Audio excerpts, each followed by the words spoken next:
Assalamualaikum warahmatullahi wabarakatuh.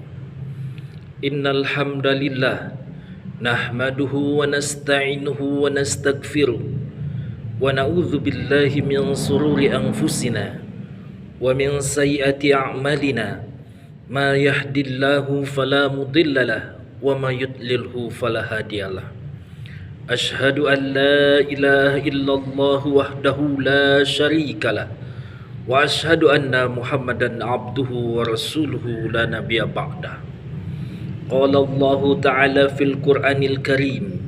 A'udzu billahi minasy syaithanir rajim. Bismillahirrahmanirrahim. Ya ayyuhalladzina amanu ittaqullaha haqqa tuqatih wa la tamutunna illa wa antum muslimun. Sadaqallahul azim wa sadaqallahul maulanal karim. Segala puji bagi Allah yang senantiasa kita minta ampun kepadanya. Segala puji bagi Allah yang senantiasa kita minta tolong kepadanya. Segala puji bagi Allah yang senantiasa kita berlindung padanya dari buruknya amal perbuatan kita dan dari buruknya sifat-sifat dasar yang kita miliki. Maka barang siapa telah diberi petunjuk oleh Allah, tidak ada satu kekuatan pun yang mampu menyesatkannya. Dan barang siapa disesatkan oleh Allah, tidak ada satu kekuatan pun yang mampu memberinya petunjuk. Salawat serta salam tidak lupa kita panjatkan kehadirat Allah Subhanahu wa taala, agar Allah limpahkan pada baginda Nabi besar Muhammad sallallahu alaihi wasallam beserta keluarganya, beserta para sahabatnya yang kita kenal dengan generasi tabi'in, generasi pengikut sahabat yang kita kenal dengan generasi tabi'in, sampai generasi kita dan anak cucu kita yang senantiasa berpegang teguh pada nilai-nilai keislaman dan nilai-nilai dakwah. Usikum wa nafsi bitaqwallah faqad fazal muttaqun. Sebagai khatib, saya tidak akan lupa dan tidak akan bosan-bosan untuk berwasiat takwa. Wasiat takwa ini saya tujukan bagi diri saya sendiri dan bagi para jemaah sekalian. Mari sama-sama kita tingkatkan kualitas keimanan dan ketakwaan kita pada Allah Subhanahu wa taala dengan cara menjalankan apa-apa yang Allah perintahkan dan menjauhi apa-apa yang Allah larang. Hadirin yang dirahmati oleh Allah Subhanahu wa taala. Bulan ini masih masuk dalam bulan Rabiul Awal. Bulan Rabiul Awal dikenal dengan bulan Maulid. Mengapa? Karena di bulan ini baginda Rasulullah termulia junjungan alam dilahirkan, yang tepatnya di tanggal 12 Rabiul Awal. Maka pada kesempatan kali ini, izinkan saya membawakan materi yang agak berbeda dengan yang telah disampaikan oleh ustadz-ustadz lain berkaitan dengan maulid. Yang akan saya sampaikan adalah terkait kisah nyata, true story yang berkaitan dengan apa akibat dari menghina Rasulullah sallallahu alaihi wasallam dan apa fadilah atau keuntungan daripada memuliakan baginda Rasulullah sallallahu alaihi wasallam, dan bagaimana caranya agar kita dapat kemuliaan untuk bertemu baginda Rasulullah sallallahu alaihi wasallam dan jika ditakdirkan bisa bertetangga dengan baginda Rasulullah sallallahu alaihi wasallam di surga kelak. Hadirin yang dirahmati oleh Allah, masih segar dalam ingatan kita ketika kita di tanggal 5 Oktober tahun 2021 kemarin ada peristiwa yang cukup menghebohkan dunia, di mana orang yang menghina baginda Rasulullah SAW tewas dengan sangat mengenaskan. Orang itu adalah Lord Fix, seorang seniman dari Swedia. Di tahun 2007, Lord Fix pernah menggegerkan dunia dengan membuat kartun yang amat sangat menghina umat Islam.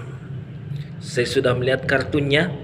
Jadi digambarkan bahwa ada binatang berkepala manusia Binatang itu berupa kalbun ataupun dog ataupun anjing yang berkepalakan orang Arab dengan tutup kepala yang khas orang Arab, jenggotan, dan itu menurut Larswick adalah gambaran dari Nabi Muhammad. Sungguh amat sangat menghina umat Islam. Banyak orang yang ingin sekali membunuhnya. Bahkan secara resmi organisasi Al-Qaeda di Irak mengeluarkan sayembara. Siapa yang berhasil membunuh orang ini akan diberi hadiah sekitar 100 US dollar atau kurang lebih 1,5 triliun rupiah.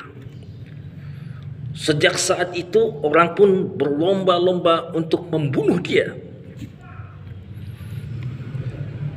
Tapi mereka terpanggil bukan untuk karena mendapatkan hadiah dari yayasan Al-Qaeda yang menyediakan hadiah tersebut, tapi terpanggil karena panggilan keimanan yang mereka tidak merasa terima apabila Rasulnya dihinakan sedemikian rupa. Maka sejak tahun 2007 kehidupan Lausvik tidak tenang. Itulah manakala seseorang menghina baginda Rasulullah sallallahu alaihi wasallam, yang didapati adalah pertama, hidupnya tidak tenang. Yang kedua, akan mendapatkan siksa di dunia, dan yang ketiga tentu sudah pasti akan mendapatkan siksa di akhirat. Sejak tahun 2007 Lausvik merasa hidupnya tidak tenang.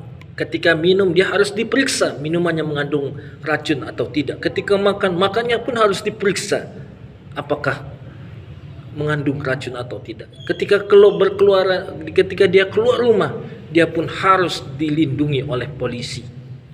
Dan naik mobil pun, mobilnya pun anti peluru, bannya pun dirancang sedemikian rupa yang tidak memungkinkan untuk pecah ban di tengah jalan. Hadirin, jika mengikuti akhir kisah orang ini sangat tragis. Di tanggal 5 Oktober 2021 kemarin, ketika dia mengendarai kendaraan, maka kendaraannya pun mengalami kecelakaan yang sangat di luar perhitungan manusia. Jadi kendaraannya itu pindah jalur sama-sama di jalan tol. Dia pindah ke jalur yang berlawanan sehingga terjadilah tabrakan yang demikian kuat, demikian keras, menghasilkan dentuman keras seperti dentuman bom. Maka matilah dengan sangat mengenaskan Lausvik bersama 2 polisi. Sementara yang menabraknya itu pengemudi supir truk yang melaju sangat kencang itu tidak apa-apa. Itu gambaran dari orang yang menghina baginda Rasulullah sallallahu alaihi wasallam. Hidupnya tidak akan tenang. Dia akan mendapatkan siksaan di dunia dan di akhirat.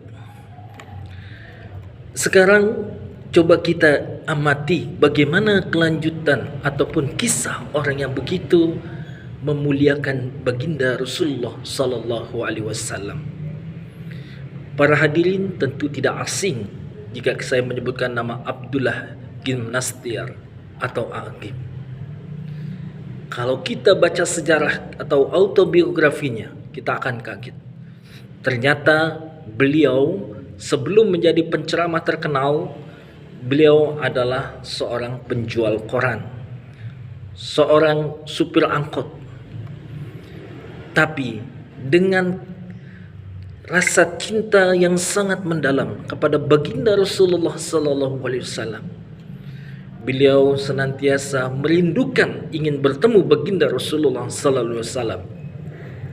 Maka Allah takdirkan dia bertemu dengan baginda, bermimpi bertemu dengan baginda Rasulullah sallallahu alaihi wasallam. Beliau bermimpi bahwa dalam mimpinya dia bersolat berjamaah diimami oleh baginda Rasulullah sallallahu alaihi wasallam, sedangkan makmumnya adalah Khulafaur Rasyidin, yaitu Sayyidina Abu Bakar Siddiq, Sayyidina Umar bin Khattab, Sayyidina Utsman bin Affan, dan Sayyidina Ali bin Abi Thalib. Di sampingnya adalah Abdullah bin Astyar.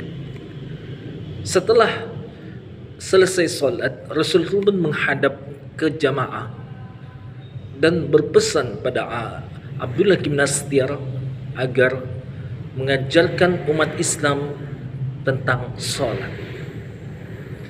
Apa kejadian berikutnya setelah Abdullah bin Astyar itu bermimpi bertemu baginda Rasulullah sallallahu alaihi wasallam? Kejadian berikutnya adalah Abdullah bin Astyar setiap disebutkan nama Allah badannya bergetar. Begitu rindu, begitu kangen ingin ketemu Allah dan Rasulnya.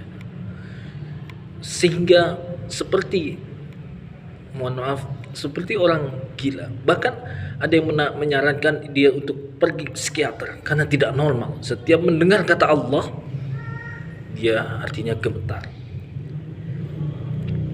Dan ini bersesuaian sekali dengan ayat Al-Quran yang mengatakan apabila disebutkan zukirallahu, disebutkan nama Allah, wajilat qulubuhum, maka bergetarlah hati mereka, wazadathum imana, dan bertambahlah ilman mereka ketika dibacakan ayat-ayat Al-Quran. Kemuliaan apa yang diberikan Allah kepada Agim? Masya Allah.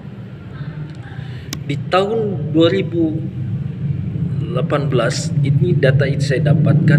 Jadi setelah Agim bermimpi bertemu Rasulullah sallallahu alaihi wasallam, beliau mencoba mendirikan pondok pesantren bernama Darut Tauhid.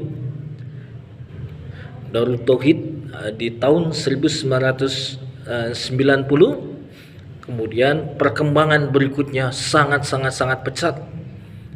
Jadi di tahun 2018 sudah memiliki 25 cabang pondok pesantren Darut Tauhid dan ada yang di luar negeri.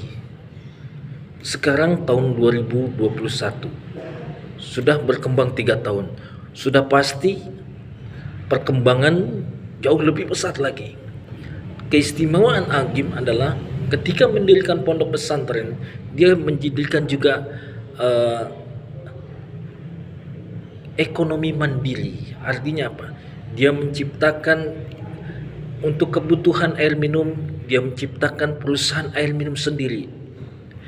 MK namanya, Manajemen Kolbu Water. Kemudian segala kebutuhan di lingkungan pondok itu dia coba kelola sendiri, mungkin dengan menanam pohon-pohonnya. Kemudian sehingga perputaran ekonomi itu terjadi di sana. Masya Allah. Dan Masya Allah, dengan keutamaannya tersebut, beliau diundang ceramah di berbagai komunitas, dan itu membawakan pengalaman tersendiri bagi Agim ketika dia harus bergabung, diundang berceramah dengan komunitas terjun payung, dan dia pun terjun payung. Komunitas penyelam, dia ikut penyelam. Maka berbagai pengalaman hidup yang unik dialami oleh Agim. Begitu beliau dimulakan.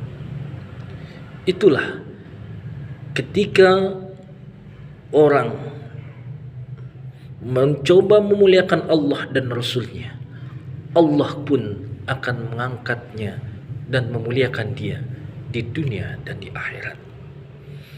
Saya ingat perkataan Agim mengatakan, apabila seseorang sudah dekat dengan Allah, Allah pun melayani segala kebutuhannya.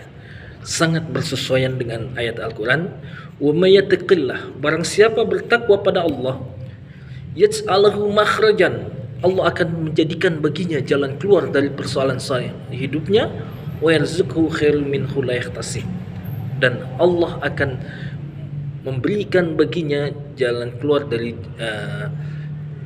memberikannya rezeki dari arah yang tidak dia duga sama sekali. Lalu bagaimana caranya agar kita bisa bertemu dengan baginda Rasulullah sallallahu alaihi wasallam? melalui mimpi, ataupun nanti kalau kita masuk surga insya Allah bertetangga dengan baginda Rasulullah sallallahu alaihi wasallam. Caranya yaitu dengan mengamalkan ayat ini, Quran surat Al-Ahzab ayat 21, A'udzu billahi minasyaitonir rajim. Bismillahirrahmanirrahim. Laqad kana lakum fi Rasulillahi uswatun hasanah liman kana yarjullaha wal yaumil akhir. Sadaqallahul azim. Sungguh telah ada pada diri Rasulullah suri dan yang baik bagi kamu, bagi umat Islam, liman kana yarjullaha, bagi orang-orang yang mengharapkan perjumpaan dengan Allah dan hari akhir. Di hari akhir nanti hanya ada dua tempat, yaitu surga dan neraka. Dan yang dapat keistimewaan untuk berjumpa dengan Allah, berkumpul bersama Rasulullah, bertetangga dengan Rasulullah adalah calon-calon penduduk surga. Maka bisa disimpulkan, jika ada orang mengamalkan ayat ini, insya Allah dengan izin Allah akan masuk surga dan bertetangga dengan baginda Rasulullah sallallahu alaihi wasallam. Mengenai bisa bermimpi dengan Rasulullah atau tidak, itu hak prerogatif Allah, terserah Allah. Jika Allah memandang orang situ udah pantas, udah tingkat keimanan dan ketakwanya sudah bagus, tidak menutup kemustahilan orang tersebut diizinkan untuk bermimpi dengan bertemu dengan baginda Rasulullah sallallahu alaihi wasallam. Barakallahu li wa lakum fil Qur'anil azim wa nafa'ni wa iyyakum bima fihi min ayati wa dzikril hakim. Aqulu qawli hadza fastaghfirullahal azim li wa lakum innahu huwal ghafurur rahim.